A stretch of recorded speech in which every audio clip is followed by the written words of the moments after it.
In the previous video, we introduced a type of energy that we called enthalpy, delta H. And we said that enthalpy is the amount of energy that's either given off or taken in by a reaction due to the difference in energy between the reactants and the products, and that energy difference can be experienced in the form of heat. Now, there's another type of energy we want to introduce here, and it kind of sounds similar to enthalpy, so we have to be careful. But it's called entropy. Okay, and entropy, well, there's some pretty complicated descriptions of what entropy is, but for us, we can simplify things down a little bit and say that entropy is simply the measure of disorder.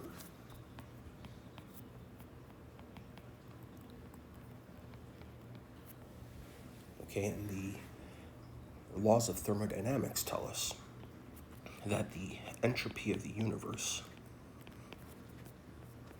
is always increasing.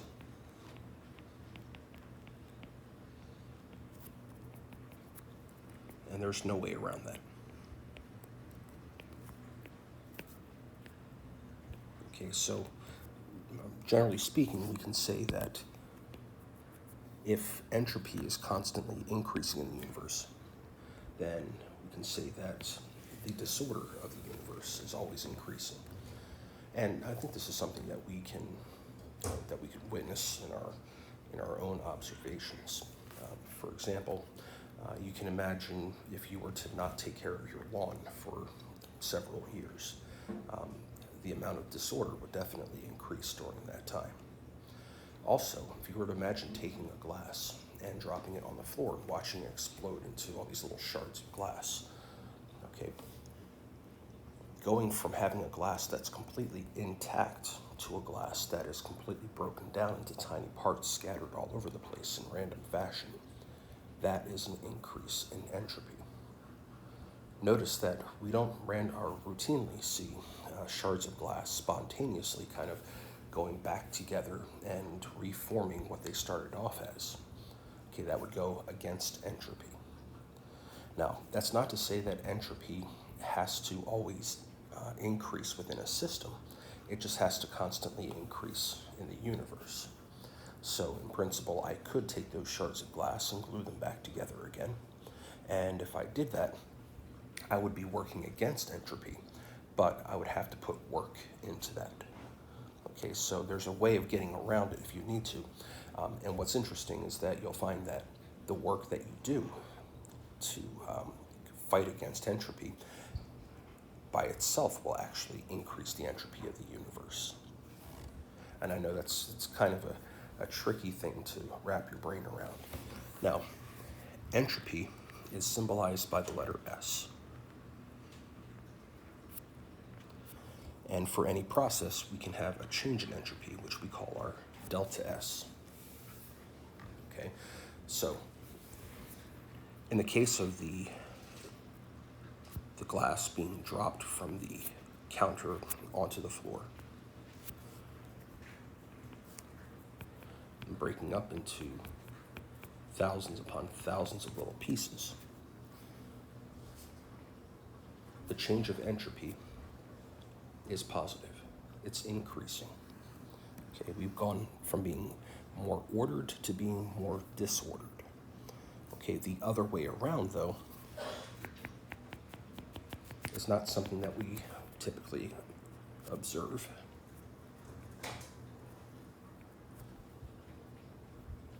Okay, here we're going from being disordered to being more ordered. And in that case, our entropy is going to be a negative value.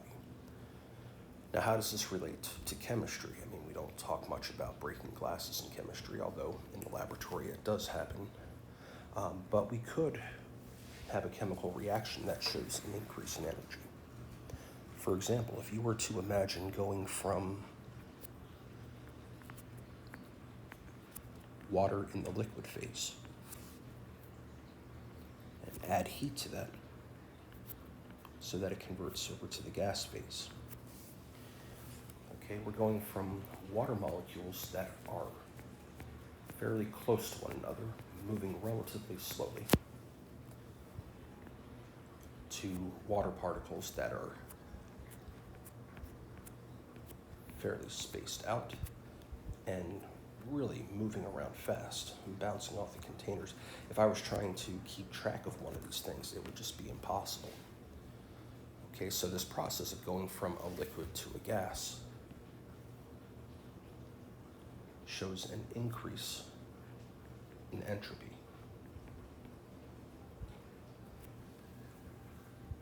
Okay?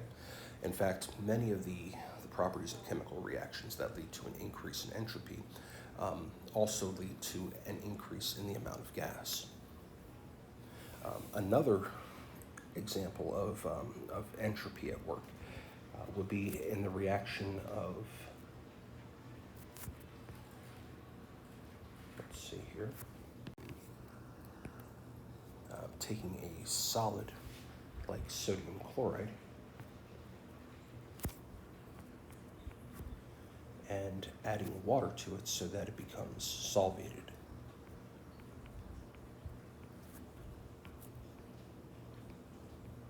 Okay, where each individual ion is completely surrounded by water molecules.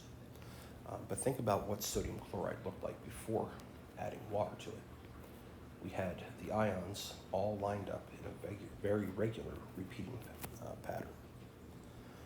Whereas afterwards, these ions are being separated from one another. Okay, and they have water in between them. Okay. Not only that, we went from having just NaCl to having an Na and a Cl. We have two more particles. Okay, so overall, what we can say is happening here is an increase in entropy.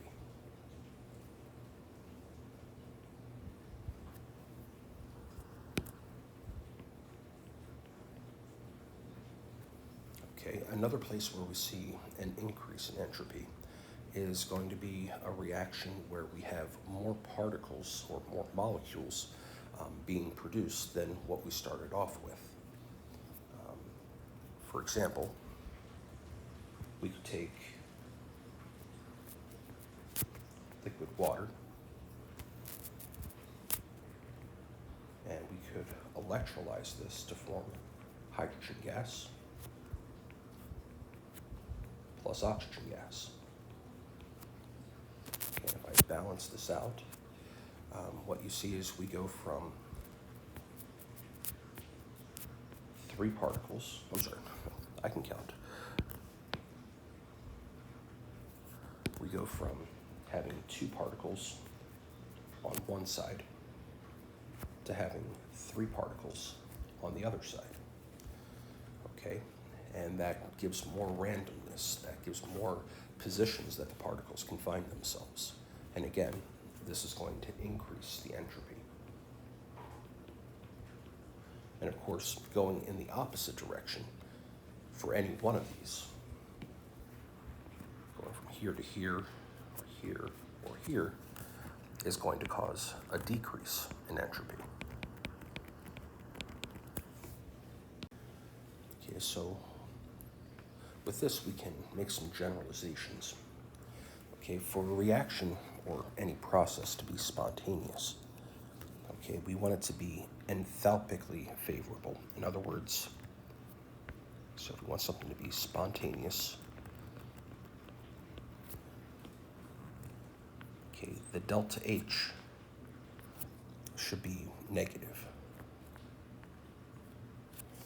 Okay, because a negative delta H means that we're going from high energy to low energy. And that's kind of the natural state of things, or natural order of things. You can ski downhill, but it's rather difficult to ski uphill.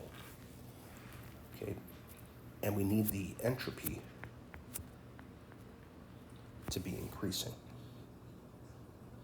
So an increase in disorder. For a process to be non-spontaneous,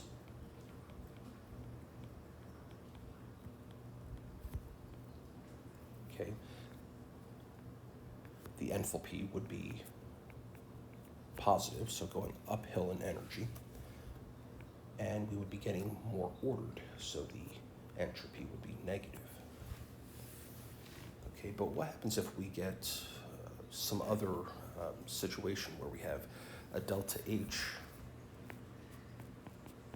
that is negative, so that's definitely going to favor us being spontaneous, but we have a delta S that's also negative, which tells us it should be non-spontaneous. Well, it depends upon which one of these two factors is larger, and that allows us to actually calculate whether or not a process is going to be spontaneous. Now, we're not going to get into this too deeply, except to say that there's another type of energy that we call the free energy, okay, which we symbolize as delta G. And the free energy is a measure of the amount of energy available for a system to do work. Okay, and the delta G actually depends on both the entropy and the enthalpy. And again, this is as far as we're going to get into this. Okay, but this equation shows us that this overall deciding factor, this presence of free energy, is going to be determined by delta H and delta S. Okay, and we can make the generalization that if our delta G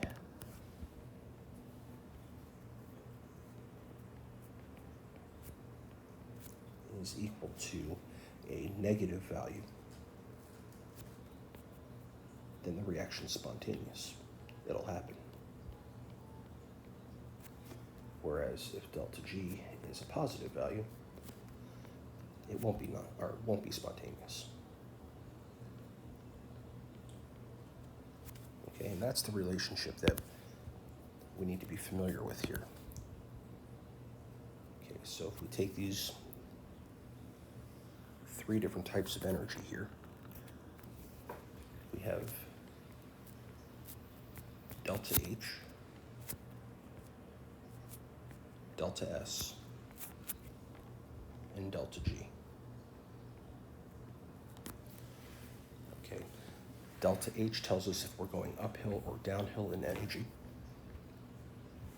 Okay, delta S tells us whether or not we are following the natural order of nature, which is for disorder to be increasing. And then the delta G kind of takes both of those factors into account to determine overall whether or not a reaction will be spontaneous.